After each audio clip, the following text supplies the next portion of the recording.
Welcome to Mars Hill Monday. In the future, I hope to have a fun little montage, that some creators put in between their little intro and the actual video, but we'll have to create a couple clips before then. But welcome to Mars Hill Monday. I'm Coach Micah, and welcome also to 2026. I hope you had a wonderful New Year celebration. Of course, we're starting out this year right by finally diving into the limited prep that I have teased throughout my entire video series and debates and speeches and all that stuff. I'm really excited to actually finally get the ball rolling.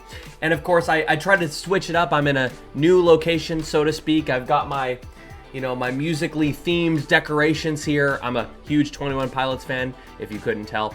Anyways, what I want to do is start creating content specifically for analyzing the Mars Hill topics. I want to help learn alongside you and give you an edge over your competition by bringing into light certain themes or messages that we find within these different types of medium, and of course connecting them to biblical truths. But I also really want to focus on bettering Mars Hill presentations and preparation as a whole, because I'm not gonna lie, I have judged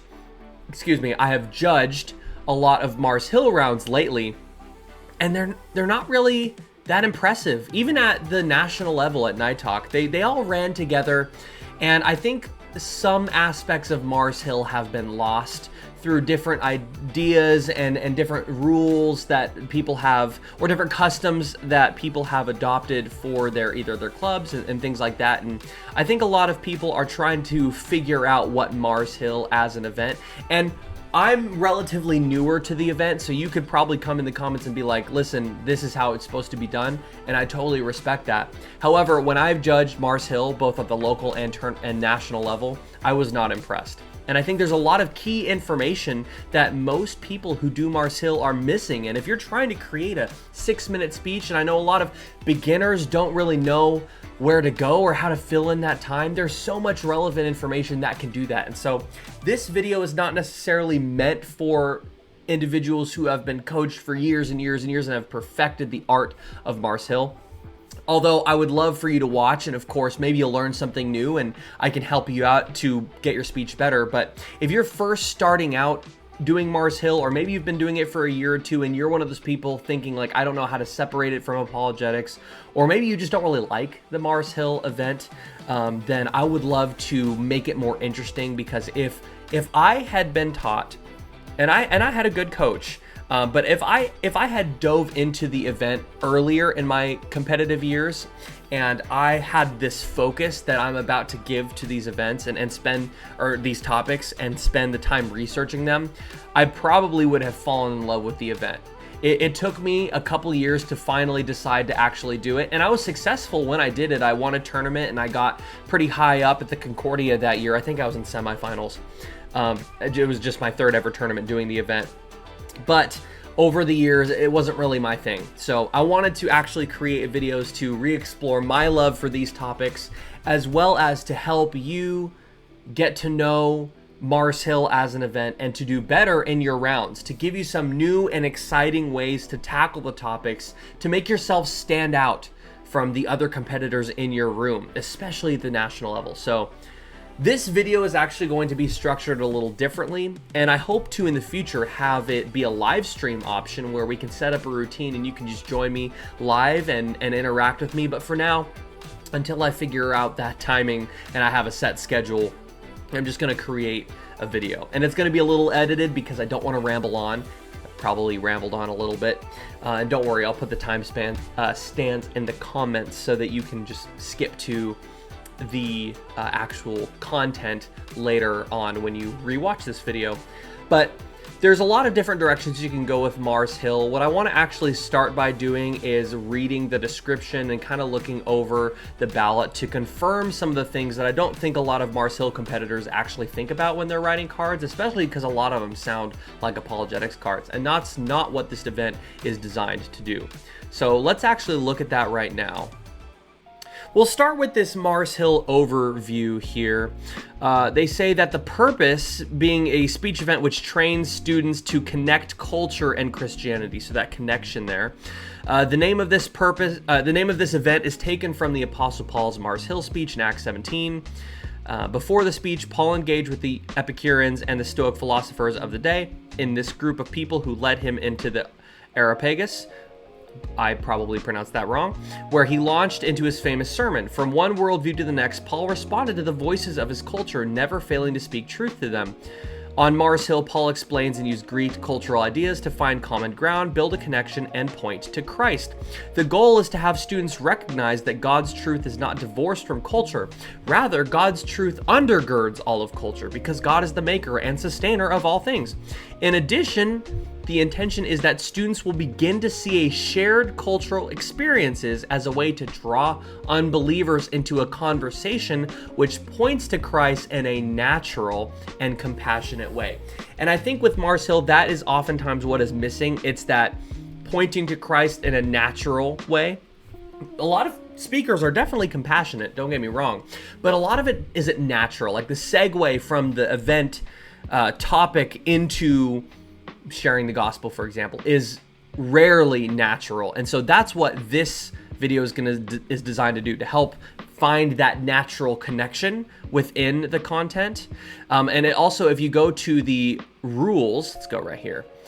I love that it says here with the goal is that the competitor learns to relate cultural references to issues common in humanity, to find common ground and draw the listener to Christian truths. The competitor will share biblical principles on a conversational level to inspire reflection, understanding that God's truth is not divorced from culture. So again, Mars Hill is not an apologetic speech, but rather you acknowledge the cultural themes and you show how they connect in some natural way to Christianity and use that as a springboard into an important biblical truth. Maybe that is the gospel. Maybe it's not. Maybe it's a different biblical truth. And within 6 minutes, you may not have the chance to get to the gospel, but the goal is to train you to have these conversations where there is no time limit, and you will eventually get to the gospel if you start with biblical truths, because it all comes down to the gospel. And of course, if we look at the ballot here, let's go to the ballot. Analysis demonstrates knowledge of the topic through summary and context, identifies and explains an issue or philosophy revealed by the topic, utilizes both the topic and the issue to lead the listener to biblical truth. So it's not necessarily saying using the topic to get to the gospel. But yeah, there's you have the relevant and engaging introduction, cohesive body of thought, conclusion, promotes reflection, and then also communicates the why issue and or the philosophy that appeals to the culture, and compassionately explain how the Bible has a better answer. It's this impact that I think is not done in a smooth way in a lot of Mars Hill tournaments and for a lot of speakers. And that's fine. Maybe they don't necessarily know what this really means, but we're going to dive into that with this particular thing. And the way that I like to, at least when it comes to songs, I want to make sure that I keep my thoughts together on a sheet of paper. So as I fill this out, I'll have this available on my Patreon. So I'll have it on my Patreon so that you can look at it. But there are pieces of information that we need to know, and I'm going to show you my methodology here right now. So the song that we are going to do today is Beautiful Things by Benson Boone. Now, before I get into any lyrics, before I analyze any lyrics, the first thing that I want to know is, who is Benson Boone? I've had competitors, I've judged rounds where competitors thought that their person they were talking about was a man, when in reality, she's a woman, stuff like that. Like, they don't actually put time and attention into researching who this person actually is, because the media is important. Yes, the song is important, that's your topic, but who wrote the song? Who wrote the book? Who produced the movie? What are their beliefs? Did their beliefs inspire the song or the media in any way? So there might be some relevant information here. Benson Boone, he is an American singer-songwriter. Yep, he's also born in 2002, so he's 23 years old. That's important. He's really, really young. He hasn't experienced a lot of life yet. He was actually born in Monroe, Washington, and went to Monroe High School. And of course, Monroe, Washington, at least from where I live, is only 20 minutes away. So he's local to this area. And he also, let's see here, he graduated and briefly attended Brigham Young University, which is a Mormon school. And it looks like he had, sometimes you can go down to the personal life. So he was raised Mormon, raised in the LDS church. So that's important because people who are raised Mormon have some sort of theological view, and they view, or even if they don't follow the church anymore, it has shaped the way that they view the world. And so maybe there are some, and because he was a Mormon, and Mormons are not Christian, but they're, so close, like there's a lot of things that overlap in terms of their beliefs. Maybe that impacts everything. And of course we see that he's, won a couple awards. That is not necessarily important to the speech here, but we know that he was a Mormon. That's important, that he's pretty young.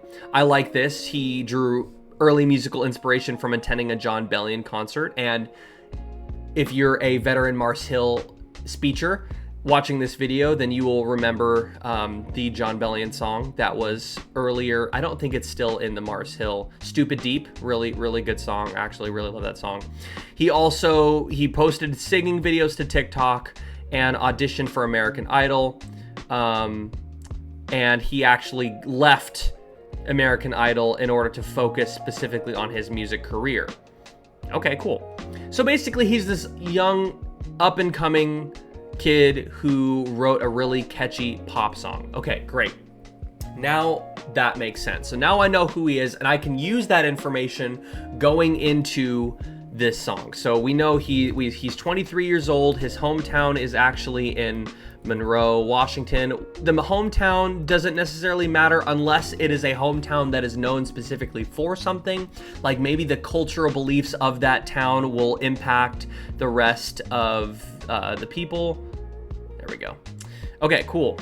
And the inspiration for which he wrote the song, we'll get into that later, but these are just different things that we want to focus on. And as you'll notice, we have these questions here. Why did he write the song? Why is it song so popular? And has he written any other song that has the same theme? And that's another thing, I think, a perspective that could be useful within Mars Hill is, has the artist, the producer, the author, have they written or created any other work that also follows a similar theme? Because if they have, then that is another connection you can make. Like if Benson Boone is making music about the same thing each and every time, then that must mean he's really focused, that's a really big issue for him. And if it's a really big issue for him, then the rest of us hearing his music played repeatedly is a big issue for us. And that is where you can draw a natural connection between the two. But anyways, let's get into the lyrics here. So the song starts out, for a while there, it was rough, but lately I've been doing better than the last 4 cold Decembers I recall. Now I'm going to stop here and interject with a little bit of experience. When you're talking about looking at past years being rough and you're doing better than the last 4 cold Decembers, we'll get into the relationship aspect, which Benson Boone writes a lot of his songs with that relationship aspect. But generally, a lot of people get into a relationship in the colder months. I don't remember what the term is called for it or what they called it in college, but we could interpret this lyric as he was single and all the other Decembers were cold because he had no one to hold and there wasn't a warm feeling to, being with someone, if that makes sense. And that kind of plays into, he's doing better because he sees his family every month and he found a girl that his parents love. I found a girl my parents love. Now, this is actually where we transition into the rest of the song. And that song is about this girl, right? I found a girl my parents love. She'll come and stay the night and I think I might have it all. And I thank God every day for the girl he sent my way, right? So now we have the introduction of praise, right? He has this girl, he has this relationship that makes him, he's doing better than the last 4 cold Decembers. He now has a girl and this girl's awesome. And I thank him every day for the girl that he sent, you know, which if you're thanking God every single day for a girl he sent your way, then she's got to be pretty special, right? He then says, but I know the things he gives me, he can take away. And so now we're introducing a little bit of fear, right? So you have the idea that I have this girl, but I also know that relationships can end. And this is especially common with younger individuals who are kind of used to that dating culture of date and break up, find somebody, break up, and relationships not meaning much or not lasting very long. So he knows that the girl can be taken away in terms of his relationship might end. And so for now, I will hold you every night. And that's a feeling that I want to get used to, but there's no man as terrified as the man who stands to lose you, which is him, right? He is the man who stands to lose this girl. So I was really sad, but now I'm doing better because I found this really awesome girl, but our relationship might not last. Like we might break up or something like that. And that's where we get into the chorus, right?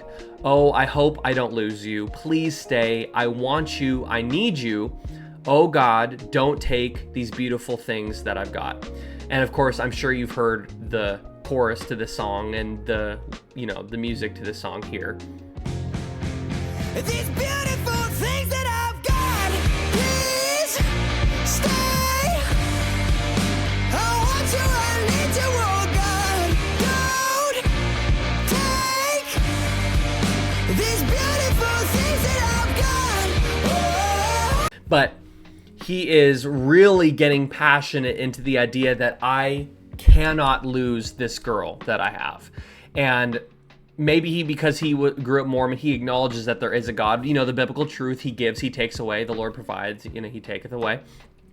But this girl is so important to him, so important to his life that he is begging God to not take her away. He's basically, maybe he doesn't have any confidence in himself or her, but he's saying, please don't take these, he says, these beautiful things that I've got. Plural, but basically this song is mostly about the girl.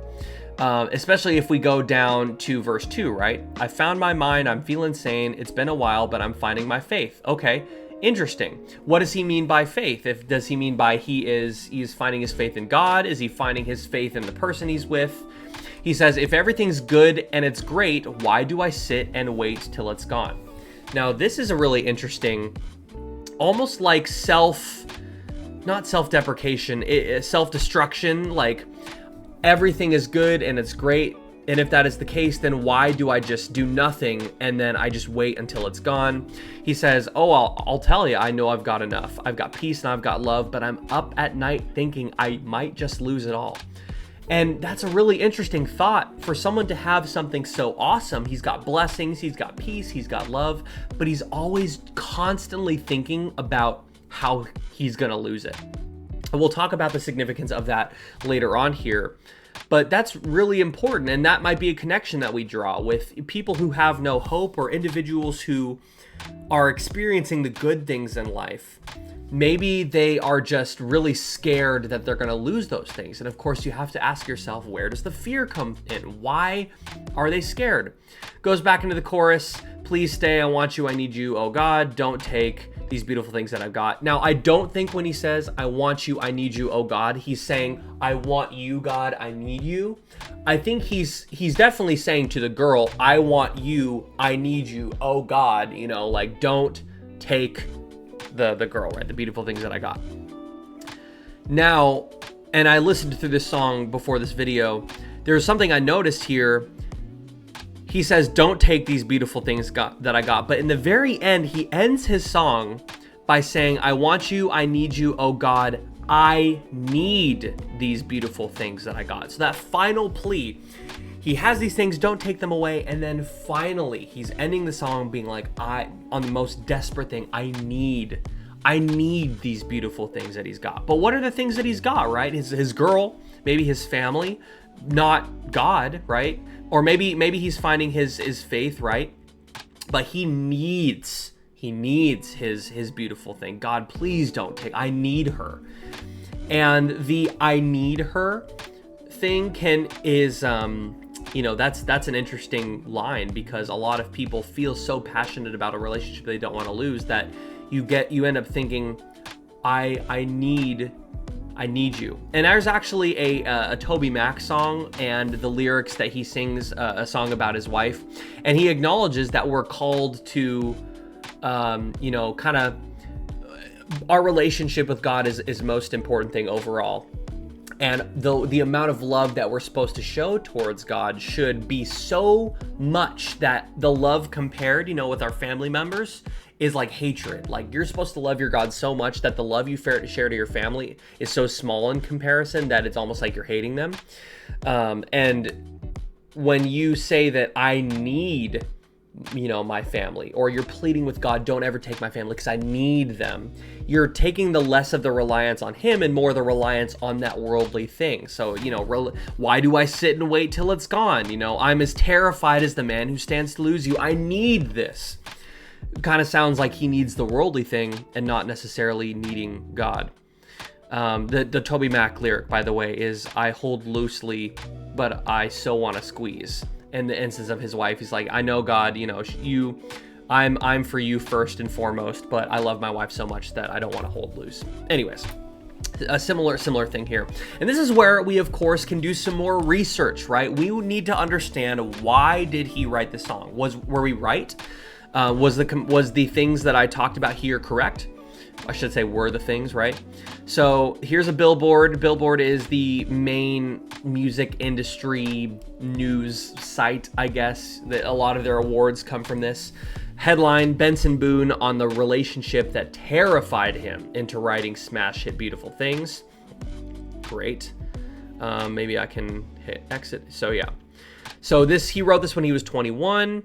Shows him that he has a lot of songs. We're going to go down. He's talking about how successful his songs are. So they asked him, you've had this song in the can for a while now. Do you remember when you first recorded it, first came up with the idea? Were the lyrics inspired by any specific relationship in your life? Because some singer-songwriters write from the perspective of someone else, even though they haven't gone through those things, which can also be an important detail if you're ever doing a Mars Hill, mentioning that this author, this producer, they are referencing a personal story that they themselves have not experienced. So anyways, he says, yeah, it was inspired by a relationship I had just gotten into. For the first time in my life, I felt like I was extremely out of control of the way this relationship would turn out. Meaning, like, in the past, I feel like I've always known that I could be the one to end a relationship. This one felt very different. It was the first time I'd really been actually genuinely terrified to lose something. Okay, so when he got into this relationship, in the past, I guess, maybe the relationships weren't that significant. He could just end it at any time. But if you're ever, I don't know how many of you have been in a relationship watching this, but if you've ever been into a legitimate relationship where there's equality on both sides, you might, and it's going really, really well, and you really like the person, and you don't necessarily know how it's going to turn out, that can really actually be scary. Now, of course, some people are more sure than others, but he's thinking, yeah, this one is so serious that I really was terrified that how I would be if I lost it. Now, of course, should we dwell on I don't think it's good to dwell on the possibility that you might lose something. Instead, you should spend the time with your significant other, actually spending time with them and enjoying the time with them, and not constantly thinking about how scared you're going to be, because oftentimes that ruins relationships, because your person's going to be like, why are you so distant? Why are you acting this way? Anyways, so the song pivots sonically in the middle. Did you conceive the two parts of one song? You figure out a way to bridge them together. So this is going more onto the success of the song and how he wrote it, right? But yeah, he had this from an actual relationship that he had in his life. So this is a personal song. This is a song that he has written about his person. And so now that we know the lyrics and we know a little bit about him, we need to figure out, let's go over here. So the inspiration was a past relationship, right? A past relationship. And maybe you have the quote in here so you can quote him and write on one of your cards, right? And also another thing too that I didn't mention, the music videos of these artists can sometimes really matter because it tells us, like if the artist tells a story within their song, you know, the music video is going to communicate that. But this music video has nothing to do with a relationship. It's just him traveling through the woods with the people in his band, and then he sings, and that's basically it. So there's nothing special. Now here is where I'm going to highlight some lyrics, and I did this highlight in the past. I found a girl my parents love. So that's the first thing that we had, right? We had found a girl my parents love. I thank God every day for the girl he sent my way. So that's important. So basically this whole, I think this is the more important thing here, because all the lyrics are important, but you could honestly highlight these ones. There's no man as terrified as, and you'll notice, especially when I highlight, and this is how you know that your theme is going well in the right lines that you've highlighted. I found a girl my parents love, but I know the things he gives me he can take away, and there's no man as terrified as the man who stands to lose you. So that's communicating that theme. And he says, you know, this is the main part of the chorus. I want you, I need you, oh God, don't take these beautiful things that I've got. So again, I'm not going to highlight the if everything's good and it's great, why do I sit till it's gone? I think you could absolutely make that into a different message. But these are going to all go to the message. And then of course I need, that's the biggest thing right here. Great. So now we have, you know, the music video is not applicable here. So now we've highlighted these lyrics, and here are the different messages that I came up with and the different themes from this song that we can probably use. Let me see if I can remember my notes here. So one of the things was the idea of control, right? Because when he talks about in his interview how it was the first time he didn't have control over his relationship or how it would turn out. And maybe you probably a lot weaker of a connection, but you can make the connection that you need. People want control in this life.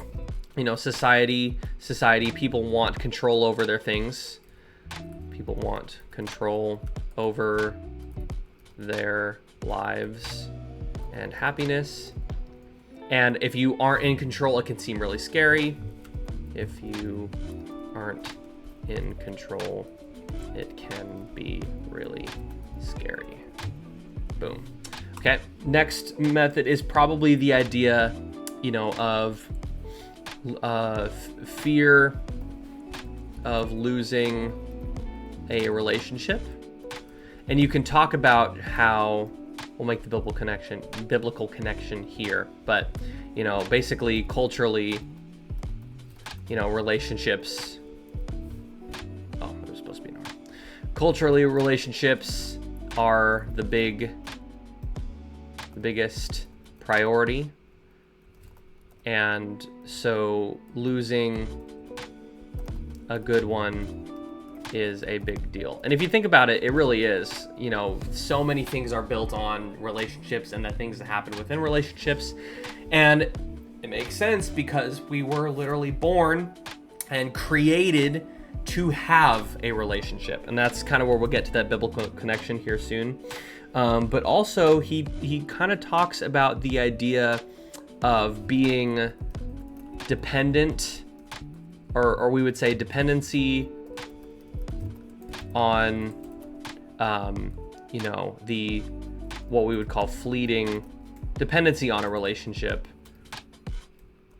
or maybe like dependency on fleeting happiness, right?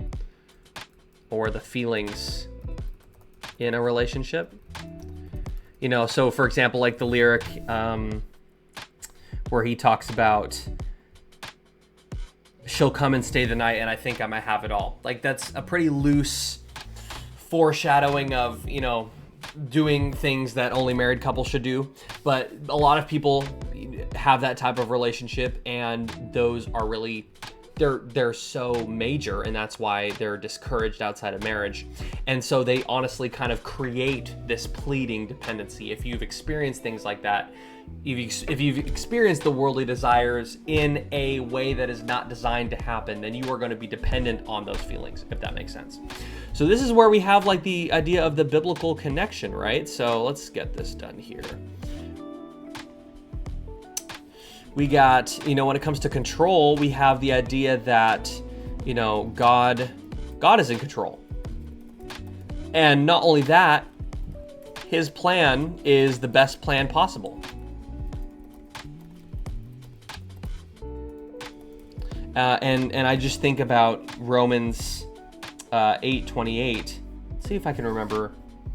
Yeah, Romans 8:28 through 31 is a really good example of this. For we know that God works everything, together for those that love him and are called according to his purpose. Really good Bible verse there that talks about how we can depend on God. And that's another thing too. But when it comes to like the fear of losing a relationship, is our salvation is final, right? So when you are a new creation, when God has control over the relationship, essentially, when he's got you, you don't have to worry about anything. And I think, again, you have Romans 8. And maybe because this is a connection, we can talk about how in the Bible, it says several times throughout Romans chapter 8 specifically, at least these address this topic here. So our salvation is final. We don't have to have fear of losing our relationship with Christ because he will never leave us. God will never break up with us, if that makes sense. He won't. And that's another thing too, is, dependency on relationship. We are created to be dependent on God. And ultimately, the peace and happiness, we would say joy. It's not always happy, but it's joy. The peace and happiness of being with God outweighs any feeling. And you can, again, have that personal connection. I think, Marcel, personal connections are really important. Maybe there's a time where you also had something about your life where you were really depending on the happiness and the supposed happiness that these worldly things were giving to you, but then you depended on God instead, and you were just overcome with that. You were overcome with that happiness. You were overcome with the peace of mind that he gave you in dealing with that. So I can also be a part of it, but these at least were this theme. There's a lot of, especially when it comes to like books and stuff, there's a lot of more complicated themes, but this one is actually pretty simple. So now that we actually know all of these things, you can craft your speech and work with 3 different messages. And honestly, you could probably either do all 3, you could choose one, but now you actually have some content. And here's some questions that will help you prep, questions to help and think about other things too. So again, why did he write this song? We already have that above. Why is this song so popular? So maybe you call a connection to the cultural aspect. Why do so many people listen to the song? Why has he been able to rise to the top essentially as he has and become one of the most popular pop singers? Is it because the song he wrote is relatable? Does it just sound good? Does it tackle some sort of truth, right? You can talk about those too. But another question that a lot of people don't actually focus on a lot is, are there any other songs that he's written that have the same theme or the same message? Now, I think it's really interesting that his song, I'm Here for Someone Else, let's see here. Let's actually go to Benson Boone. Let's see if we can pull it up here. Yes, and that's another thing with Benson. So if you look at his growing up in, I would imagine, a more conservative, a Mormon family, he's definitely turned into more of that poppy, he's toned, he's really good, he looks really good, right? He's a lot of young women really love his music because of how attractive he is. He's really leaning into that worldly standards of beauty. stuff like that. Let's show all songs by Benson Boone. I'm sorry, I'm here for someone else. So this is a song that came out later, and maybe this is the next song. So he's so scared about this relationship, but now he's writing a song about how, hey, I'm sorry, I'm actually here for someone else, but it's good to see your face. I hope you're doing well. Again, later in the song, he says, and I know ya, yes, I know ya, used to love you, but I said I'm here for someone else. It's good to see your face. I'm here doing well. So maybe this is the next song that he wrote. So because he wrote this song a couple years ago, and so you could tell the judge, now how did it work out from Benson Boone? We already know that it works out for us because we're you know, the relationship that we have with God does not end. But how did it work out for Benson Boone and his girl?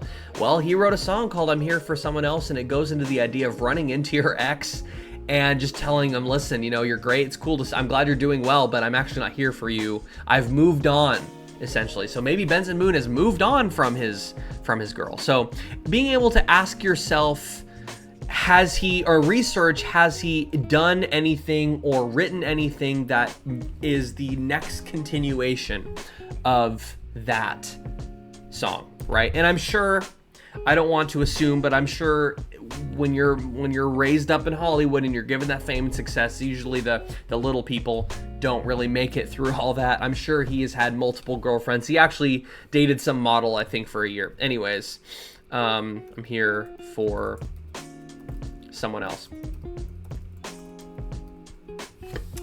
But yeah, so this is honestly what you'll get if you have your research here, and there's a lot of different things you could get into because this song, although very short, has a lot of key words and phrases that you could get into. You can talk about his personal life. Maybe you'll do a little more research. Maybe he said something in an interview recently that also gives some insight into his views on religion or conservatism or things like that, and how he lives his life, how he's inspired other people. Those are all things that you can mention. You can mention your own personal life. Have you ever been in a relationship that you were scared to lose? Were you dependent on other things that God can taketh away, right? And maybe in the speech you talk about, you know, the idea that God giveth and taketh away, and maybe you go into why the Bible talks about that. What is the context there?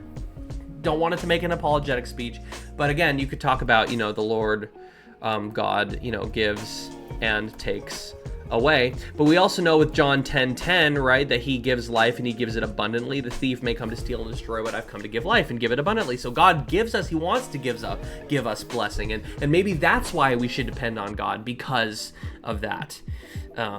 Anyways, a lot of information there, and I honestly had a lot of fun researching this and getting this done for y'all. And I want to thank you for making it to this part of the video, because I know it's been a longer video, and I think my videos as they come out will be longer, especially because I'm not writing scripts for every video. I often have to do multiple takes.